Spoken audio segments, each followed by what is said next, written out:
All right. So if you'd like to state your full name. William Harry Kiteley. So when and where were you born? I was born in Palmerston, Ontario, and March 20th, 1944. Sorry. Yeah. I knew that because you just gave me your birthday today. I moved to Sault Ste. Marie in 1964 from Toronto.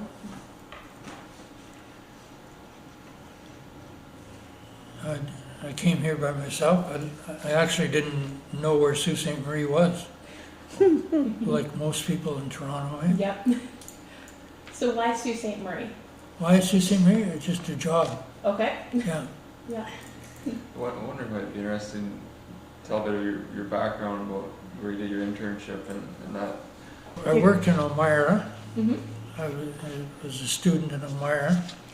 Then I moved to Toronto, and then I came to the Sioux. Mm-hmm. And why did you decide to become a funeral director? When? Why? Why? I don't really know. I kind of always wanted to be a funeral director. I don't know why. My mother can never figure it out either. So it wasn't a family thing? No, nobody in my family was in the funeral business. I just was kind of attracted to it, Mm-hmm. you know, through funerals in our family. Yeah. Yeah. But I kind of knew early on that's what I wanted to do. Mm-hmm. So And so when you first came to the Sioux, you started at the Barton Funeral Home? yeah, I came to work for Mr. Barton. I worked for him for 8 years. Mm-hmm. Then I bought his business. Mm-hmm. Yeah. So But what did he tell you when that's the best? when he interviewed me, like I guess I should go back. My cousin was the register for the funeral business, so if you wanted a job, you went to him, and if you were looking for somebody, you went to him, and he kind of crossed.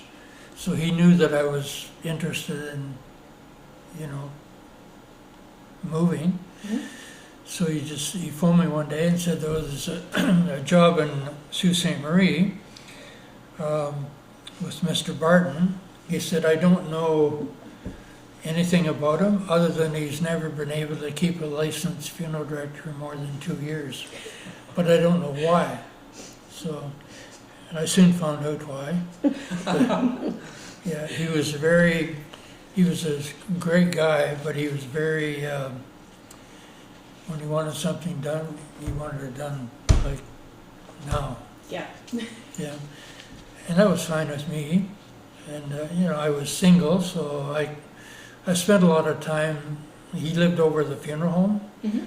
so I spent a lot of time with his family there, because I didn't know anybody else. Mm-hmm.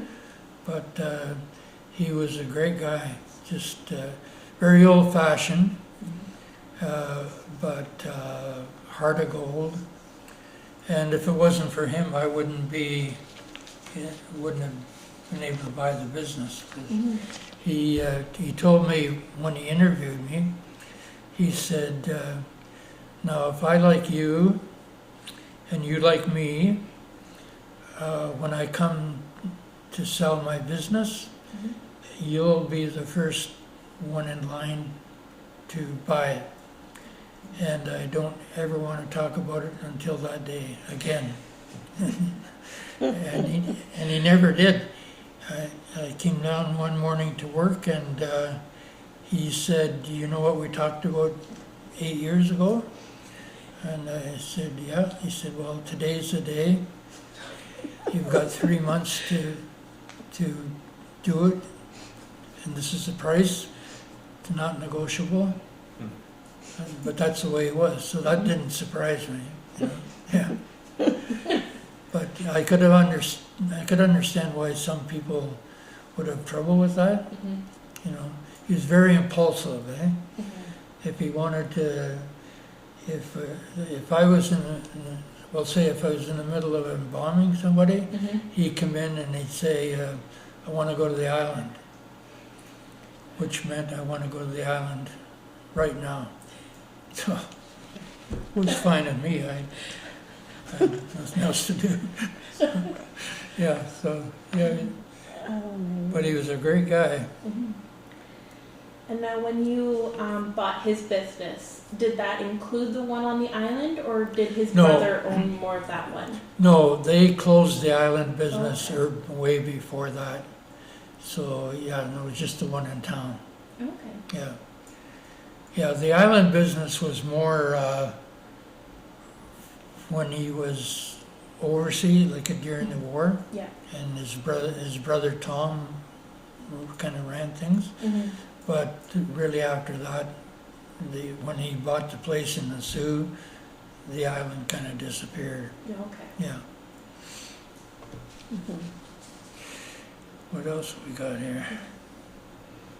And now, when you had purchased the home, was it still common for like the funeral directors and their families to live in the home? Because you mentioned Yes. when you started, yeah. Yeah. So did you move into the home? No. No. Okay. Yeah, I promised my wife we would never live in the funeral home. Okay. No, we lived beside it, Okay. which is different. Now Leonard, he lived over the funeral home all his life. Mm-hmm. And we moved him next door. I think it was 3 months, and we moved him back. He said it's too far away. Yeah. But yeah, he used to sit down by the front door every night, Mm-hmm. whether there was anything going on or not. You know, which I thought was odd, but that was the way he was. Yeah. Yeah. Now, who was working with you at the funeral home when you took over? Nobody. Nobody? It was just you? It's me and my Okay. wife. Yeah. For 3 years. Okay. Yeah. So I basically was on call 24 hours a day, 7 days a week. Mm-hmm. Just what you had to do. I never even thought anything about it, Yeah. That's what you had to do. Mm-hmm. Leonard stayed on, but he really wasn't interested in Mm-hmm. getting involved in the funeral. Yeah. I would call him in when we had an island funeral and ask him if he wanted to go down to the island, and every now and then he would do that, but he never really wanted to be involved after he sold. Okay. Yeah, and that's kind of the way he was too. Just that's it, Yeah. over. Yeah. Mm-hmm. He was a very interesting fellow.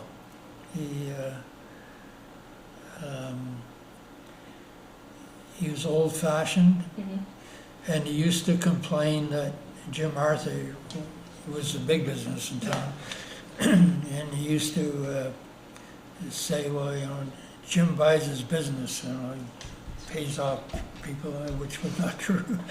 But that's what Leonard thought. Yeah. But Leonard really never wanted to change anything, Mm-hmm. so he, as a matter of fact, he didn't go anywhere. Like I can't remember. Maybe 2 weeks. It might have been the longest he was ever away. Mm-hmm. And he was away once, and I decided to foolishly change some things when he was away. And he came back, didn't say anything for about a week, I guess. And then he said to me, I hear that you changed some things when I was away. And I said, yeah. And he said, do you know who signs your check on Friday? I said, okay, gotcha. You need to say no more. Mm-hmm. Yeah. So, but he just didn't like change. Yeah. Now, when I bought the place, I made lots of changes. Mm-hmm. But, and he didn't, I'm sure he probably didn't like some of them, but he never, ever said anything, Mhm. you know? Never interfered with me, and he held a mortgage for the business, so he had every right to, you know, interfere if he wanted to, but he never did. Yeah, we had a great relationship.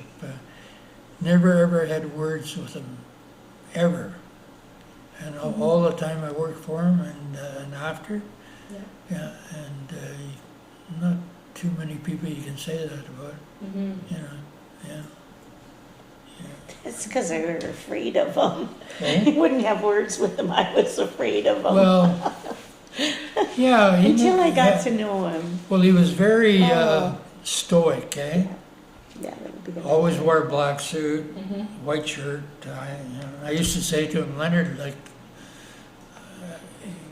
when you buy a new suit, you should maybe change the color because nobody knows you got a new suit. But yeah, he was like that. He just he was very stoic, I would Yeah. say, and a lot of people were afraid. Well, not afraid of him, but He was, yeah, he was seemed to be unapproachable, yeah, but he was had a funny sense of humor. such a pussycat. Yeah, to give you an idea of his humor, we were working one Sunday afternoon, and it was a visitation, and this young girl came up and dressed in shorts and come up to the front door, and she would leave and then go. So finally she came in to the funeral home and said to Leonard, is there more than one way of getting out of here? And he said, yes, you can either walk or we'll carry you. And she just bolted out of there. And he turned to me and he said, that young girl has no sense of humor. Yeah. But yeah, he was, yeah, people were, well, yeah, right, not afraid of him, but just afraid to approach him. Mhm. Which was unfortunate because he was very approachable. Yeah, Yeah, for yeah, sure. And you call him Mr. Barton, yeah, and he would say, just call me Leonard. yeah. Just yeah. I mean, how am I supposed to call this man that's 80 years old and I'm just like 25? And it's like, you know, you put him on a pedestal as Mr. yeah, yeah. I always said, just call me Leonard. Introduce him as Mr. Barton. Yeah. No, just call me Leonard. That's it. What else is here? So I read that you had a beautiful antique collection displayed for the public. Now, was that there when you took it over, or No. that was all It was you? my wife. Well, my wife. Well, wait, yeah. Yeah. We just collected stuff, Mhm. and nothing like nothing in particular, but Mhm. yeah, it was some nice stuff. Mhm. Yeah, and it fit into the funeral home, eh? Mhm. Because an old house, eh? Yeah. Yeah. So we'd be in southern Ontario and see something, and just pick it up and bring it home. Yeah. Yeah. Mhm. And then, so you and Mr. Linklater decided to jointly purchase and merge sort of the Barton Kiteley Funeral Home and also Arthur Funeral Home. So why did you decide to do that and form the Rossio Investments? Well, I had approached Jim Arthur maybe 5 years before that. Mhm. Because I heard he was, well, actually, he approached me, and he said, I heard rumors that you were thinking of leaving town. And he said, don't ever leave town till you talk to me. And that's all he said. He didn't say, like, you know, come and work for me, or, you know. So he, when he decided to sell, he came to me and said, I'm going to sell, and I the two guys like Bob Elliott and Chuck McLeod who worked for him for Mhm. years, he said, I have to offer it to them, but I don't think they're interested. They're too old, eh? Mhm. Well, it turned out Chuck McLeod bought it, Yeah. and that's who we bought it from eventually. And it's just the way it worked out. He, but that's the way he was, eh? Like he wouldn't undersell it to somebody else, Mhm. and he thought, oh, I don't think those guys are probably interested, but I've got to ask them anyway. So, Yeah. which unfortunately, yeah. But you know, I learned over the years that you never close the door, right? Mhm. Keep the door open, and eventually ended up buying it. Mhm. Yeah, yeah. And then just a little while after that, the Lowen group Yeah, sort of took over. So how did that sort of change when this out-of-town company sort of took over? well, it didn't change. Bob went out west. Mhm. That's where their head office was. So he went out west. I stayed back, and I never really when the loan group bought a place, they would always want the owner to manage it, eh? Okay. Mhm. And I said to him, like, why would I do that? Like, why would I take orders from you? Mhm. You know, I'll work for you, but I'm not going to be in any, you know, position of saying I have to do this or I have to do that. Mhm. And they were fine with that. They were there wasn't any big changes right away. Mhm. They're corporate. They're a big company. Eh? Yeah. I think we were the 80th funeral home that they bought in Canada, Mhm. and but they never really interfered too much, you know. Mhm. Because part of the deal when I when I sold was that I didn't want any part of management. Mhm. So I was more I don't like the Reta- word. Retainer. Eh? Like you were a retainer. You were the. Yeah, You I don't were. like- I guess I was a consultant. I don't like that word, but yeah. And but It's a really, good word for it. they never really asked me much about what I thought, Mhm. which is fine. You know, when you sell your business, you sell your business. So Yeah. you can't expect to sell your business and then still, Mhm. you know, tell people what to do. Yeah. So it's worked out. It worked out well for me because well, I'm still there. Yeah. So Here's our advisor. Oh, Yeah. okay. He was an advisor to us, and he's an advisor to corporate. Because if something wasn't sitting right in Sault Ste. Yeah. Marie, I would, you would let them know. Mhm. yeah, whether they agreed with me or not, Okay. this is another, you know. But I always had a good working relationship with the general managers, and so I could write them a letter or call them up and say, you know, I don't think this is right or that's right. Mhm. But you know, realizing that the final decision was up to them, Mhm. not up to me, Yeah. and it worked out well, you know, for me. Mhm. And I wanted no part of management. Eh? Yeah. Been there, done that. Yeah, yeah.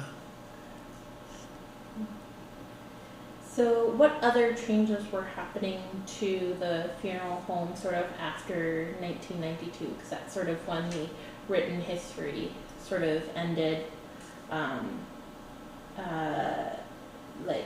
Like when did sort of it changed to become the Arthur Funeral Home and the Barton Kiteley Chapel. Yeah, well, Things like when we that. decided to close, close the Barton and Kiteley business, we just moved the name over to, Okay. yeah, that's really the only change. Yeah. And now, is the loan groups, are they still sort of in charge, or did other No, companies? a company by the name of SCI bought it, Okay, yeah, which is another corporate company. That's who owns it now, okay. yeah. And they've been good. I've never had any problem with, with them. So 2006 or so, around there? Was that around 2006? I'm sorry? 2006, was that when SCI? Yeah, yes, I think so, yeah. Well, you're better than me, and I was there. I Yeah, wasn't there. You were there.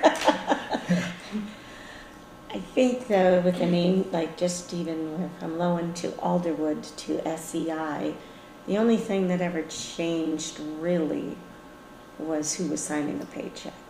yeah, So Arthur Funeral Home and Barton and Kiteley Funeral Home, the integrity of both places, the people and the services and what we provide never, and what we learned from Bill Yeah. never changed. no, and they realize that, it's a thriving company, so Yeah. why make any changes, eh? Mhm. And so there's really, they haven't made a lot of changes. No, I mean the nice thing is if we need something, we get something because we're good, Yeah, and the yeah. additions and And being part of a big company, it has its advantages, like there's disadvantages, obviously. Mhm. Particularly in town, like our competitors like to tell everybody that we're corporate, eh? Well, they're corporate, yeah. Everybody's corporate, Mhm. Sullivan's is corporate, so Northwood's corporate. Well, it's hard in this day and age. Yeah, so, but they've been good, they've never interfered particularly, Mhm. yeah. So, Mhm. And I also hear that you do a lot of work with the community. yes, And so now is that sort of more of you wanting to sort of get involved and like help out the community? yeah, it's, well, a couple of reasons. One is I like to do it, and secondly, it's good for business, Yes. Like I just left Rotary, but I was in Rotary 47 years, eh? Mm-hmm. And it was really not a job, eh? 'Cause Yeah. you like doing what you did. But not just me, like these guys are all involved in the community, Mm-hmm. and you can't say that about every funeral home, Mm-hmm. But it's a huge plus for the funeral home to get involved, Yes. And community-wise, they like it because it's a known entity, so it adds to what they're doing, Mm-hmm. So, yeah, I don't. It's nice for families too, when you've been involved in the community, you meet people, you build rapport, and then so when someone in their family passes away, they want to go to someone that they know, because there's comfort in that familiarity, so they're already comfortable coming in to see us, and so it just makes things easier for them. Mm-hmm. Yeah. also I think to see us in a different light, not like this. Mm-hmm. So, when you go to your Lions Club and you put on all of those events, when I'm at the rink or doing something else, like you're not wearing this suit and you're a normal person, right? So people can, like Zach said, relate to you. Mm-hmm. And I know I'd always been taught by my parents, like, you only get back what you give in the community, and if you don't give to your community, you're not going to get anywhere. Mm-hmm. And it has really nothing to do with like the work, like just we don't do it because we're expected to at the Mhm. funeral home. It's just because that's what we should do. Yes. So, And the funeral homes, both funeral homes have always been involved in the community. Mhm. So it just an extension of, what we've always done, eh? Mhm. And it's fun, Yeah. it gets you out of, like you were saying, it gets you out of your suit, Yeah. and plus it's actually helpful for the community. Mhm. And I think it would also help people sort of separate, like sort of funeral directors from sort of funerals and death Yeah. and things like that, that grief, so that they can see you in another light and maybe as something maybe not so intimidating or Yeah, scary. exactly. yeah, like Yeah. Bon Sue's No Madness and Sue Sings. Yes. Yeah. Let's be, or like, the expectations, you're on the island for community night, Yeah. right? You're Mhm. just, you're there with your kids or your family and you're eating the pie and doing all those things and Yeah. they're all your friends. Mhm. Yeah, I've always had a interest in keeping the Barton and Kiteley name on the island. Like that's where it originated. Mhm. And I'd like to keep that connection there. And the only way you can do it is getting involved in Yeah. what they do. Mm-hmm. And they appreciate it. Eh? Mhm. Yeah. And you're right, they don't look at you as a funeral director, then they look at you just as a person. Mhm. Yeah.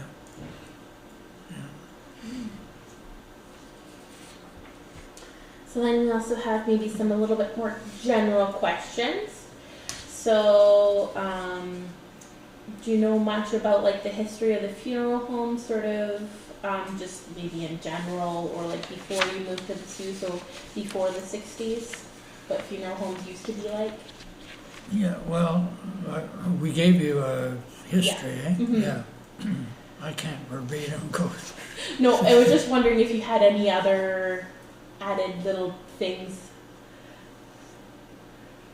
If not, no worries. No, I don't think so. Okay. So how many funeral homes were in operation when you arrived? 'Cause When Yeah. in 1964, there was Mhm. Arthur's, O'Sullivan's, and Barton's. Okay. And then. Then there, a few years later, a fellow by the name of Caracato started the Okay. funeral, Mhm. but he wasn't there very long. Okay. So, and when Dennis O'Sullivan started the funeral home, Mhm. like he was Catholic, so Yeah. he pretty well took all the Catholic business. Yeah. Mhm. That's just, I used to say when when I came to the Sioux, if you were Protestant and lived in the country, you called Mr. Barton. Mhm. If you were Protestant and lived in the city, you called Mr. Arthur. And if you were Catholic and lived anywhere, you called Dennis O'Sullivan. It's just the way it was. Yep. Now that's changed now. Like Mhm. we do a large Catholic business now. Mhm. And that kind of stemmed from when Chuck McLeod owned the business, because he Okay. was Catholic. And it was odd, because all the years Chuck worked for Jim Arthur for 40 years, Mhm. hardly did any Catholic business. Okay. And then when he bought it, then all the Catholic business started coming there Yeah. because of his connection, eh? Mhm. And I always thought it was funny because he was always Catholic, Mhm. why they didn't call him when he worked for Jim Arthur. Yeah. But Jim was considered Protestant, eh? Mhm. And back in those days, there was a fine line, eh? Yes. Yeah, Mhm. yeah. When did Langstaff Funeral Home close? When did they close? Yeah, I just read. was that in the history? Well, that's right, there was a Langstaff, Yeah, Yeah, I didn't- after Simpson had it, and he Yeah, gave it then Langstaff, That was on Elgin Street. Mhm. yeah, Yeah. I forgot about that, and yeah. then Then because I just read that this morning, then Langstaff sold it to Brian Harris. That was probably like maybe in the 50s or so, like before you came here? No, after I came, Oh, okay. yeah. Mhm. I have a copy of that letter, if you wanna take a photocopy of it. Sure, of It's, course. Yeah. because that gives you all that history right from the get-go of places that aren't even here, and the Mahans, Yeah, the furniture stores, Yeah. and the names and the transfers as who went what, which is amazing. yeah, Langstaff had a good business, eh? Mhm, And- yeah. Because I think they were one of the sort of first ones. Yeah. I think, yeah. Yeah, I think they opened the year a little after Arthur, Mm-hmm. yeah, T.E. And- Simpson. Do you know it were 85 years Yeah, this year. this October? Yeah. Yeah, at Arthur's 85 years. yeah, Yeah. I read that this morning too. okay. I know anything after 80 is bonus.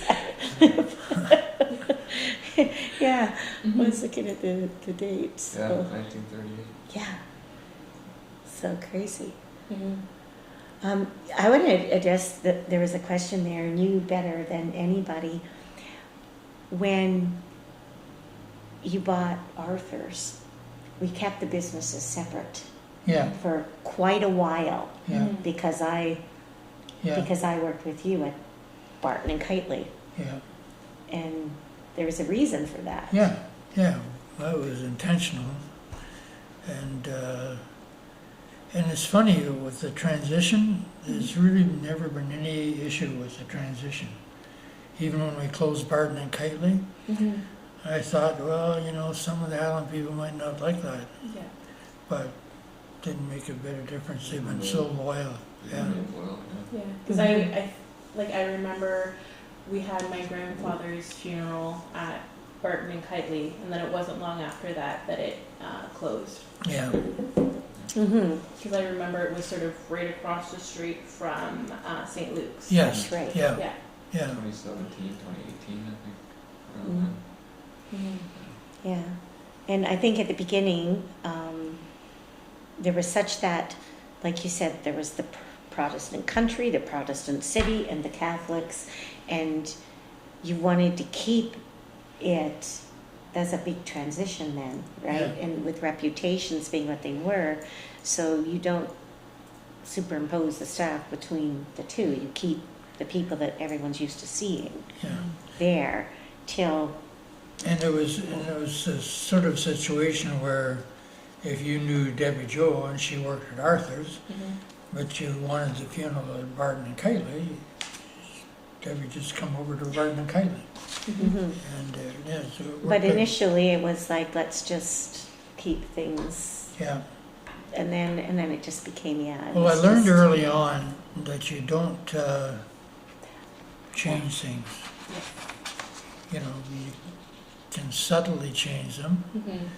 But I remember saying to Brian Harris once, because he was complaining about, you know, business, and I said, well, you never want to talk about change Mhm. in Sault Ste. Marie. People don't like change. No. Doesn't mean you can't change things. You just have to do it slowly and quietly. Yes, exactly. And but he was, you know, I'm going to change everything, and you know, because he was from Toronto, so I thought, Yes. Oh, Toronto. well, you know, I was in Toronto. Moulton. Too. I was in Toronto too. Yeah. But you learned the ways. Yeah. Mm-hmm, for sure. And so, was there any other sort of funeral homes like popping up, or was it sort of always those normal ones? Yeah. And then a little while after, Northwood sort of came Yeah. into the mix. Yeah. Northwood, and then Caracato, but he didn't last very long, and you know, and competition's good. Like Mhm. there's nothing wrong with competition. Yeah. You know. And we all get. I would say we all get along. Yeah, I think we've got good relationships with Yeah. the others. Yeah. And Mhm. you know, why not? Yeah. You know, at the end of the day, Mhm. you know, it's for everybody's benefit.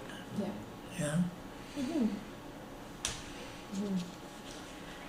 And so, how do you feel funeral directors and funeral homes have sort of changed throughout the years? How they changed? Yeah, so like maybe have your duties changed or things like that, or just Well, the big change is in the last 4 or 5 years is getting away from visitations Okay. and like evening visitations. yeah. Like back when I started, there was no question. If somebody died, you had a visitation at night, and then the next day the funeral. Mm-hmm. So that's changed. I'm not so sure why. Maybe partly because of COVID, people just started doing that. Well, or yeah, I think COVID probably or- is part of it, but it just, Even before COVID, it was trending that way. Okay. yeah, That kind of accelerated things, probably COVID, but it was already happening before. yeah. Mhm. And, but I kind of think it's going back to, like, there's more people having funerals now than there used to be. Yeah, it's kind of swinging back Yeah, in the other direction. not so much for the evening visitations, Mhm. but because there was a while when nobody, with COVID, nobody wanted a funeral. Well, you couldn't have. Yeah. Mhm. So that kind of screwed things up. Yes. And then you think, oh, well, maybe that's the way we should go, Mhm. which I think, like I've spent my whole life telling people they need to have a funeral Mhm. for obvious reasons. Mhm. And now, is it sort of changing to where more people are maybe having a celebration of life instead of having a funeral? Yeah. Oh, Well, I yeah. think that's just terminology, eh? Mhm. Like they say, well, it's a celebration of life. Well, a funeral's a celebration of life. Well, I think they're calling it a celebration life because it's sort of supposed to be that mix of between the visitation and the funeral. So Yeah. it's not as formal Yeah. and it's not maybe like the religious connotations you might have with a funeral, and it's only one event rather than the two and things Yeah. like that. Yeah, Mhm. you're right, and religion has a lot to do with it, eh? Mm-hmm. And there's not as many people going to church Mm-hmm. or have a church connection. Yeah. It used to be if somebody died, just automatically have a funeral, eh? Mhm. Well, I think it was in the history that you provided, it was saying Mr. Barton was going around to try to figure out where to set up his business, and a lot of people were saying it's actually good to set it up near churches. Yeah, yeah. That's why he bought Mhm. Brock Street. Yeah, Yeah. We had the key to St. Luke's, oh yeah, Zion Lutheran, Westminster. Westminster, the Gospel Hall. Yeah, We actually had the keys to these churches that they would Yeah. say, okay, we're going to go ahead of time and set up, and that would be, if we want to be there at 8 or 9 o'clock, and they didn't want to be there till 10, that was fine, and that was that trust Mhm. thing that you had. yeah. Another thing, do you feel it's shifted between people wanting more so like the traditional burial versus sort of a cremation, maybe like going into like things like the columbarium and things like that? Yeah. Has that sort of changed? Well, cremation is 70-some% now, Yeah, around 80%. 80%. Mhm. When I started, it was the opposite. It Yeah. was less than that. When I came Less to than the that. Sioux in '64, we'd have one cremation a year. I think maybe we were. No, 15% part of that was when because you I had to go to started. Toronto to do it. Okay, yeah. But yeah, cremation is sort of taken over. Mhm. But that doesn't change, like in my mind, that doesn't change what you do at the funeral. Yeah. Mhm. That's exactly what I was going to say, Yeah. because that's exactly what you taught me. Yeah, It's just another method of disposition. It doesn't mean you can't do everything. yeah, It's just, what are we doing after, yeah. Mhm. you know? So. And it's- quite often yeah. now, people with cremation will select a casket Mhm. to view the person in, Mhm. and then do the cremation after, Yeah. and that's fine, you know. Mhm. Yeah, because I sort of noticed too with like St. Luke's with the columbarium, like just so many people are switching and going over to like going into the columbarium Yeah. instead. Yeah. Mm-hmm. Well, it's very nice too. Yes. Yeah. Mhm. Yeah. Because the city has columbariums as well, Yeah. at the Greenwood or Sepulchre, which are a lot more popular now Mm-hmm. than ever. Yeah. Going back to what Bill said about, we were talking about like the value of a funeral, like and how it's changing and the celebration of life. The fact of the matter is that no matter, and I remember him telling me right off the bat, if you don't offer people Mm-hmm. or give them the choices, they're only going to know that from you, the funeral director. Yeah. And if you have to, and I've always had to say, okay, I know this is your choice, but I have to tell you based on my experience. And Bill has said, do you want to say, if by not having any way for the public to share with you, do you want, if in the next year having to people come up to you in the grocery store, the mall, saying, 2 months later, oh, I'm so sorry, I just heard about Mom. Oh, I'm so sorry. Where you have gotten so far in maybe in your grief journey, Mm-hmm. and then it just keeps on coming up Yeah. and up and up.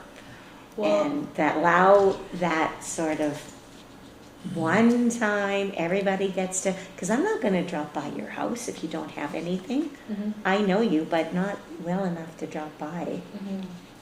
And I also feel like too, sometimes with the number of funerals I've been to, sometimes it almost, like the death doesn't really feel real until you're at the funeral.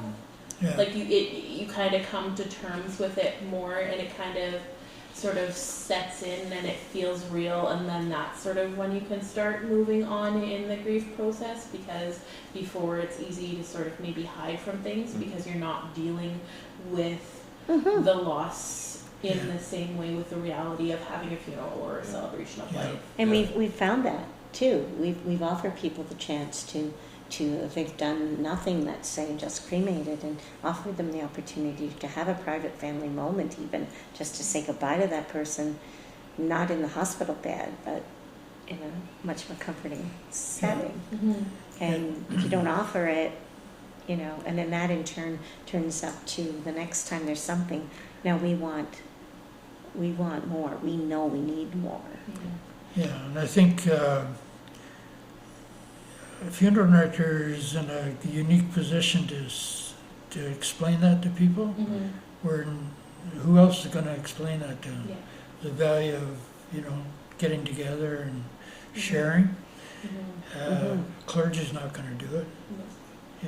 Nurse is not going to do it. Mm-hmm. And I've always said, we have to make sure that the people, you have to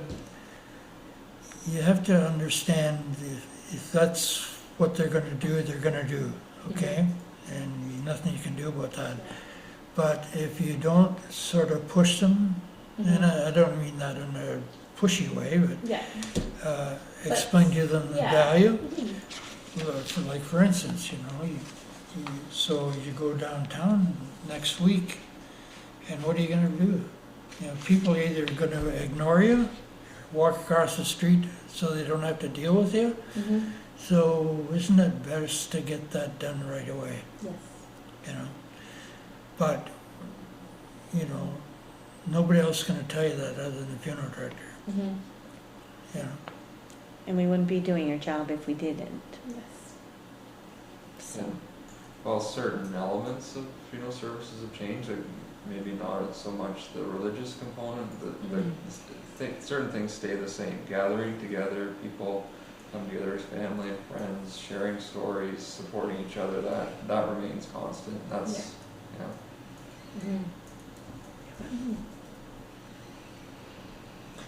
Mm-hmm.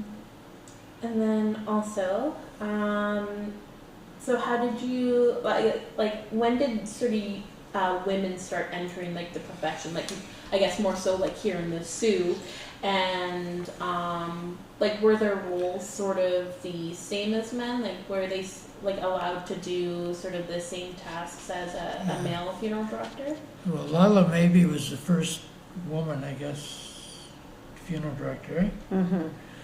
I can't really use her as an example. Because she wasn't allowed to do. Okay. I Yeah, think she was hired at our, Chuck would have hired her, right? Yeah. Jim Arthur was gone, so Chuck McLeod hired her. And she didn't do the role of her license. Like, Yeah. she did things that, not even office really, because Yeah. she didn't have office. She would pick up the donations and deliver donations and then do the statements. I don't even know if she drove, they didn't have a limo then, did they? no. I don't think she was even on a And funeral. she very seldom ran a funeral. No, she never was I can't on remember. never arranged, No, never made a funeral arrangement, never did an embalming. and it was Just- funny because she was very outgoing, eh? Mm-hmm. And she would drive you nuts some days, eh? Because you're trying to get stuff done, and she's, you know. So she was the first license here, Mm-hmm.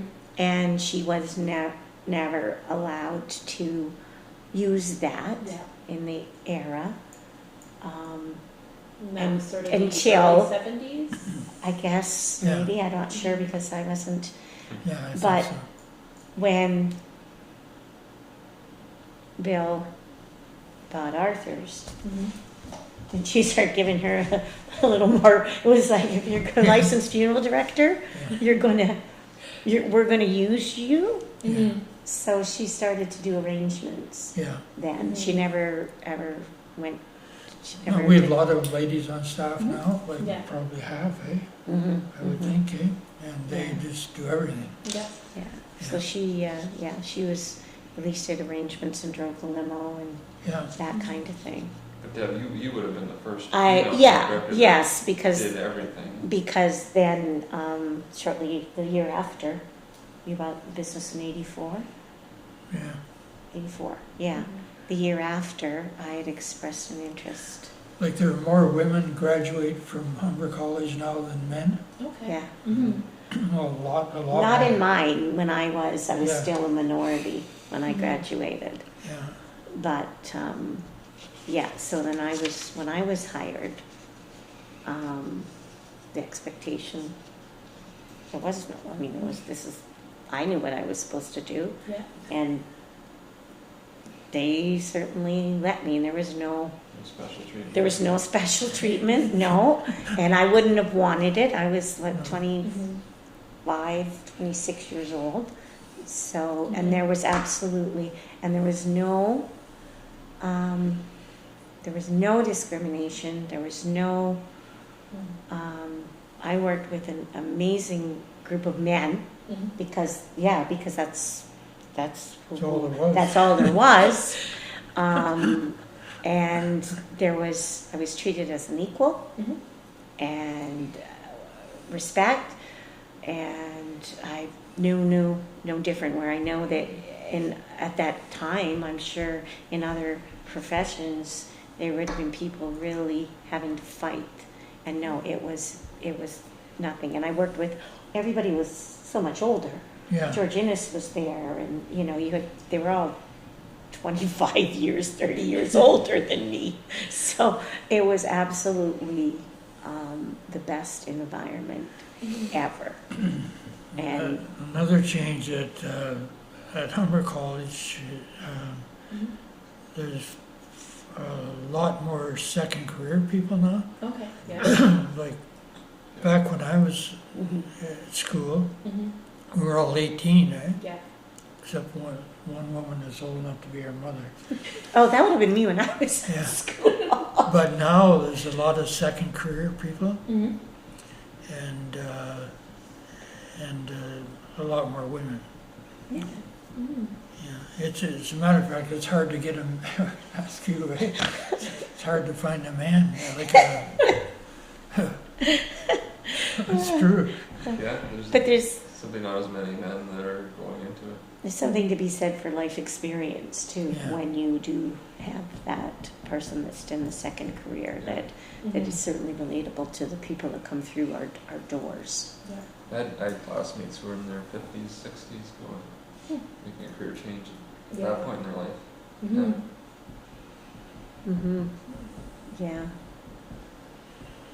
Oh, but I see there the other part, but when I did start, and I worked strictly with Bill and for Bill at Barton Kiteley.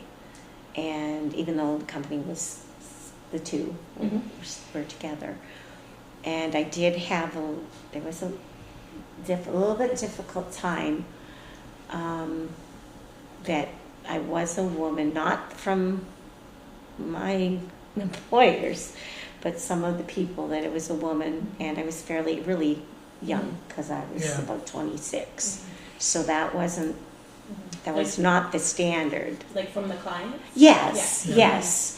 And, but basically it was like, in fact, my business card had Mrs.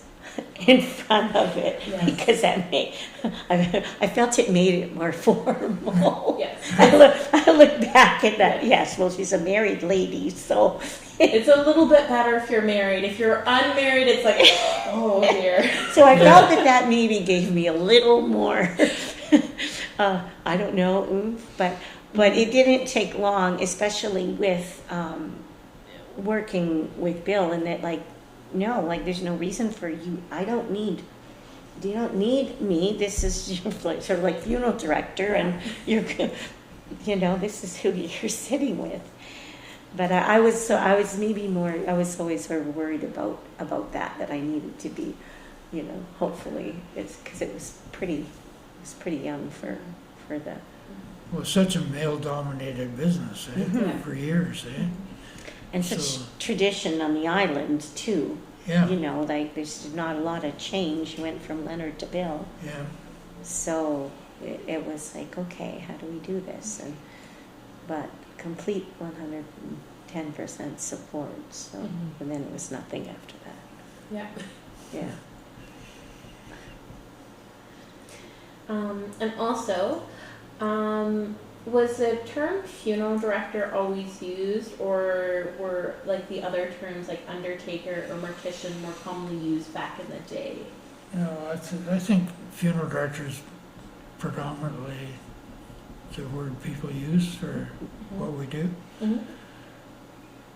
Every now and then you hear a mortician, which I think that's more of an American. I think it's Yeah, an American term. Mortician is American and undertaker is British. But I was just wondering if back in the day they still sort of used those terms, that maybe when you started, was it funeral I was director? always a funeral director. yeah, I never. I think funeral director, yeah. Yeah, so that's more of a Canadian thing, I guess. Yeah. Eh?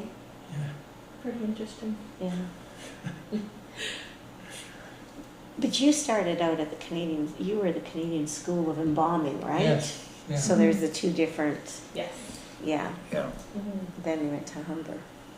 And then also maybe just a general thing for anyone to know. What does a funeral director do?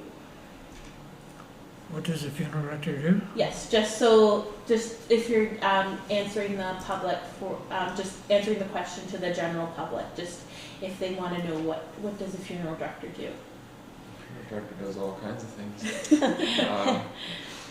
The main duties of a funeral director are to meet with the family, to plan the services, embalming.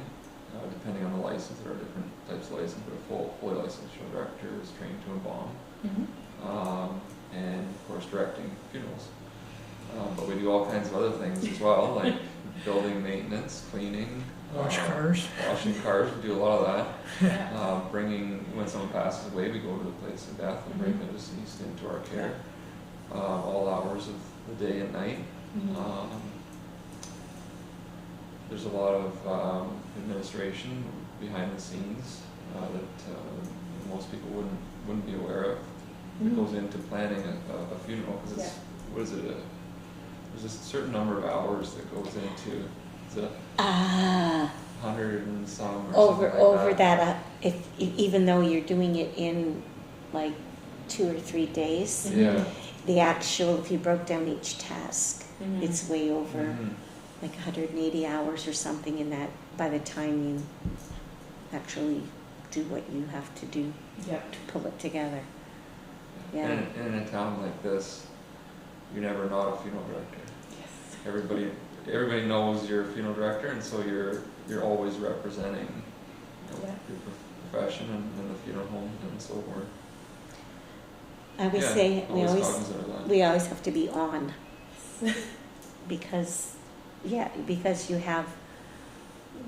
I've always felt there's a reputation to uphold. There's Mhm. Bill's reputation, there's Leonard's reputation, there's Jim Arthur's reputation, and these businesses didn't last 70 and 85 years, for no reason, and we want to continue that, and you have to be. Yeah, and in fairness to the families we serve, they have a certain expectation of what Mhm. they expect a funeral director to be, and it's our responsibility to uphold that. Mhm. Right down to attire. Yes. There's something about when you walk in the building, you can sort of identify who it is that that you would want to go to. And not to say that we haven't put hockey jerseys on or whatever, or plaid shirts or whatever a family would like, but for the most part, we want to dress respectfully too. Mhm.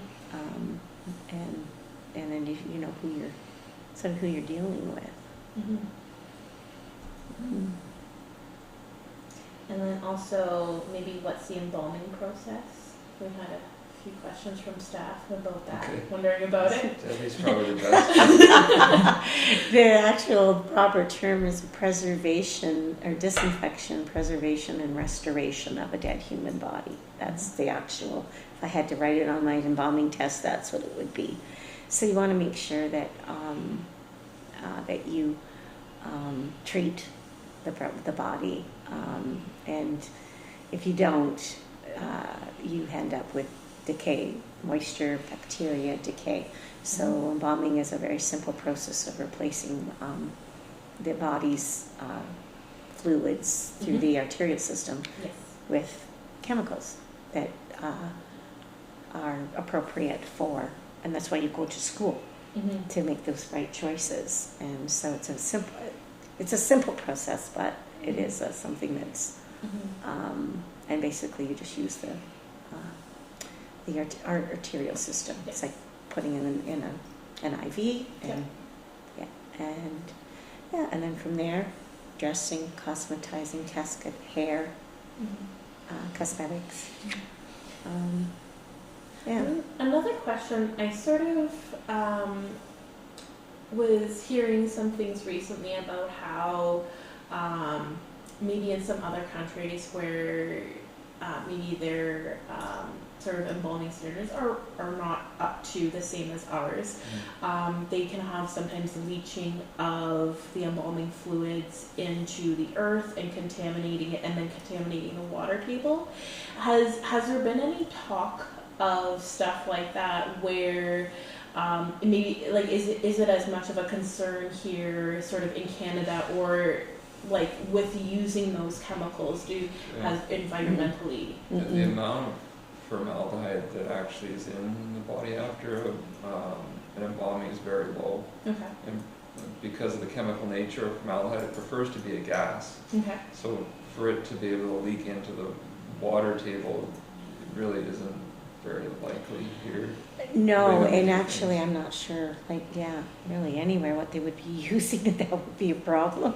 Yeah. But even to the fact that a number of years ago, they thought that every funeral home should have a holding tank Okay. to hold all of the fluids. And it became, once they got looking at it, there's more harmful bacteria in what you flush down your toilet than there is in what we use, what we put down the drain.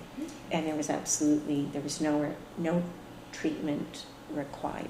There's formaldehyde in things you wouldn't even consider, like new carpet. Yeah. New car, that's what new car smells is formaldehyde. There's more formaldehyde in your car than in someone that we've embalmed, for example. Bread. Yeah. Bread. It's a preservative. You know how you put the science projects, right? The bread doesn't mold. There's a reason for that. Yeah. So yeah, there is, believe me, they're all over Ministry of Environment and our, that's all, if there was a problem, it would be taken care of. And we actually do, we don't have to, but we have, our waste is picked up. Rather than garbage in the garbage is picked up. We pay to have it picked up and sent to Montreal or wherever they do it. Yeah, because sometimes I hear things also, people wanting to go into new ways of maybe being cryo-freezing, or there's the new one where you get put into sort of like a seed pod and you become free. There's all these sorts of different things too, and so it's sort of, I was wondering if that was like a thing too, of people moving away from like the embalming process and going for these. There's been talk of green options, but we haven't really seen a lot of demand here, at least in Sault Ste. Marie. Every now and then people will kind of ask what their options are, but and we do have some green options. If we have a casket that's all natural materials, and urns that are biodegradable, but as of yet there hasn't been a lot of demand for totally green funeral services. But I'm sure those changes are probably coming.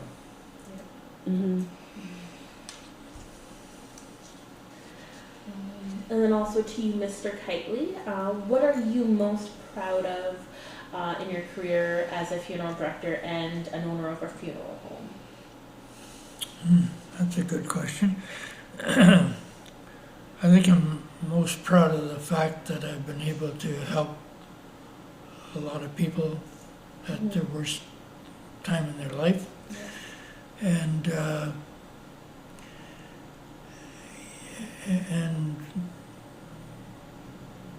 being able to change people's attitudes about death.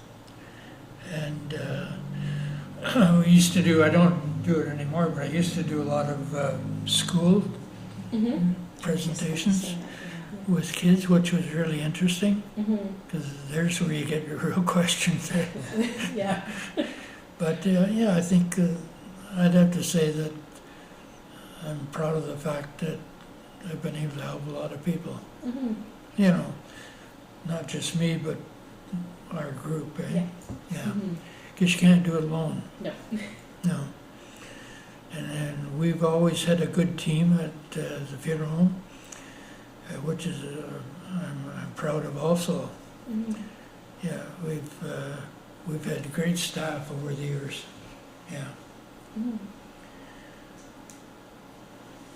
And I don't know if there's anything maybe that you're least proud of or anything like that. I don't think there would be that, but. Or anything that you would change, maybe we could say. I wouldn't change a thing. No. Really, looking back at my career, I've been most fortunate, and I've been put in a position, not because of who I am, but because of where I was. And it's there's a great satisfaction in knowing that you can take a family from here to here, and not everybody has that opportunity. So you want to make sure that when you're doing it, you do it right. I think that's all I'd say. And do you have a trick for being able to keep a business running for so long? A trick? Yes. Well, I was lucky. Like Leonard started me off. If it hadn't have been for him taking a mortgage, I wouldn't even be here. I don't know where I'd be, but I wouldn't be here. But I've always said that I'm not a good businessman. I think I'm a good funeral director, but business, I never, when I owned the business, I was never concerned about money. Okay. Because I always figured the money would be there one way or the other, and it always was. Mm-hmm. So I was fortunate that way. I never had any problems in business. Mm-hmm. So, yeah, I've been very lucky. Yeah, fortunate, really. Yes. Not everybody can say that, you know. Mm-hmm. Yeah, I think that's it. Mm-hmm. Probably not really any tricks, it's just a lot of hard work and commitment. Well, yeah, yeah. It's It takes a lot of hard work. I remember when, maybe 5 or 6 years ago, one of our staff, a young girl, said to me, "Oh, geez, I'm working on my third night. And it's killing me, you know." And I said, "Well, come back to me when you've worked 3 years every night, every day, and I probably won't feel sorry for you." You know, but it's hard work. There's no, you're on call 24 hours a day, Yeah. and even you know, like Zach, who's their general manager, it never leaves them because it's just a constant thing, eh? Mm-hmm. So yeah, but it's very gratifying work. Mm-hmm. You know, it's not work that everybody wants to do, Mm-hmm.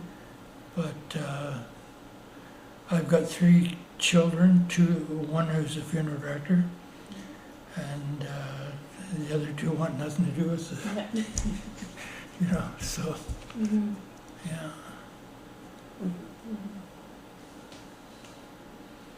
Maybe a question more for you too. How do you feel that sort of things changed with COVID? Do you feel like it sort of shifted a lot during COVID, having to, because you were sort of in a way like frontline workers. You had to sort of be there, be working through the front lines as well. So how did you feel like that was, and do you feel like things have changed since then? Yeah, I would say before things really hit in Canada, in Ontario, personally I felt a lot of anxiety about what's going to happen when this comes to Sault Ste. Marie. So there's a lot of sleepless nights worrying about what could happen. It was never as bad as what we thought it could have been. Yeah. But it was also difficult at the same time because our whole careers, like Bill said, we promote the value in having a funeral and gathering in large numbers of people and in one space. And we go from that to saying, you can't do that. Yeah. You can have 10 people. Mm-hmm. And we would go like we look at it. I remember looking at myself and saying, if my husband died, 10 people, so my kids and their spouses, and what one parent could like how do you do that? And we had to be firm because you couldn't say. Someone would say, well, they let 12 of us in. Like you couldn't do that. Like it was so. I think on the other side of that, though, that gave people certainly an eye-opener, and that when they didn't have the choice, that when things opened up, it was, okay, yeah, we want to do this now. It just made it like you don't have a choice. Yeah. And but I have to admit that you're right. Well, things were bad elsewhere. We really hadn't had our first. It was months and months and months the first before wave, we had a we were COVID. almost unaffected. Mm-hmm. It wasn't until the second wave that we were more. And anything that did cross our doors was where other hospitals outside of our area had no room, and people were flown in here because there was beds. There was nobody in our community at all. And it was the unknown, I guess, because the last people that they figure out, well, what do you do now that the person's deceased? Mm-hmm. Is us. We never get, whether it was SARS or whatever, they'll figure out how to deal with the sickness and how to prevent, the preventative measures for the caregivers, but not how that affects the person after they're gone. Yes. Are these things, is the body still a host? Is it? Yep. So we were always, we never had really a lot of current, so we protected ourselves. Mm-hmm. And we we split our staff in half, and we worked 12s and 13-hour shifts, so that 4 on and 4 off, right? Yeah. Split the staff in half. So we had people that were steady days with weekends off. And it was, we just split and for months. If One one group got affected and got sick and couldn't work, Yeah. there was still the second group to be able to serve the community, Mhm. right? Because Yes. people still need to be taken care of. Yeah, so that was a huge, for some people, family in a transitional change. Mm-hmm. You're only working with half your coworkers, and your family life is certainly upside down. But if it meant still serving our community and not closing our doors, Mm-hmm. that's what we were going to do, because Yeah, that's because of what we do. It was a lot of major change in a short period of time, and with the restrictions and everything changing constantly, Yeah. it was impossible to keep up with. But we did it. Yeah. It was, I would say, for a lot of staff, it was traumatizing. Yeah, it really was, and I think I'm just past that point. But it was very, very difficult for a lot of, I think, because we'd been through AIDS. That was the first big unknown when I first started, and we went through SARS, again, these huge unknowns. So to me, it was, I've got all the equipment, we'll get through this one too. Mm-hmm. And but yeah, it was quite the. And all through it, we had to respect the government's directives and uphold them, but at the same time, we tried to focus on what can we do, what can we still do. And so we promoted things like technology to bring in people that couldn't actually attend in person, webcasting and that sort of thing. Our packaged lunches, Yes. you couldn't have food open, and that started then, okay, what can we have? Boxed lunches. So people would go away when there was more numbers, they'd pick up their little lunch and go. And that was okay. Food's a big part of a funeral, the gathering. Yeah. We did drive-through visitations where the family was in the chapel, and we have a garage attached to the chapel, so they were inside the building, and people would drive through in their cars, and they would stay in their car and just kind of visit. Yeah, it's amazing, hey, what we could, and I think that's why we've lasted so long, why we've got this, because we're not willing to just say, okay, well, the doors are closed, or we're not, we're going to serve our families the best way we know how. Yeah, we try to stay ahead and be progressive and creative and make things work best we can.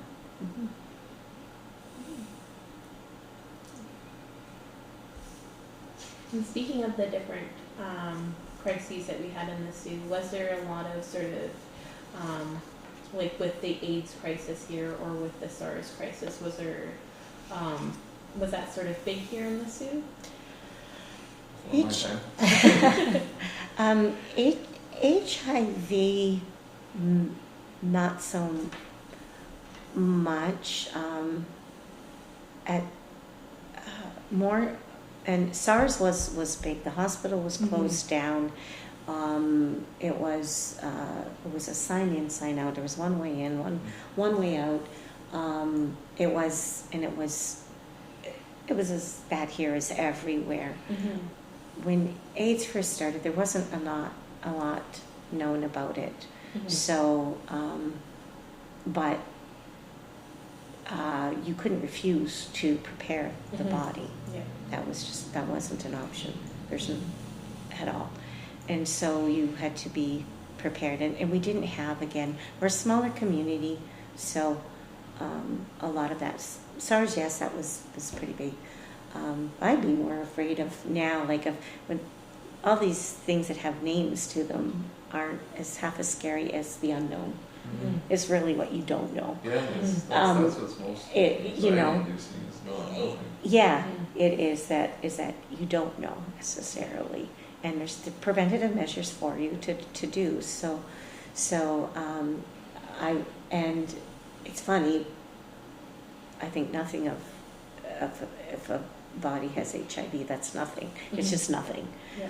You know, 25 years ago, 30 years ago, Yes. that was a scary thing. Mhm. You know, so and it's just as things evolve, but you do what you do best. Mhm. So Yeah, we signed up to do what we do. yeah, It's our and duty. Right? yeah. Just make mhm. it work. Mhm. Yeah. Love it. Do you have anything else you would like to add? No, I don't think so. All right. Well, thank you so much for doing the interview with me and for coming in and talking with us. Yes. Sure. Right. No Thanks problem. for having us. Mm-hmm.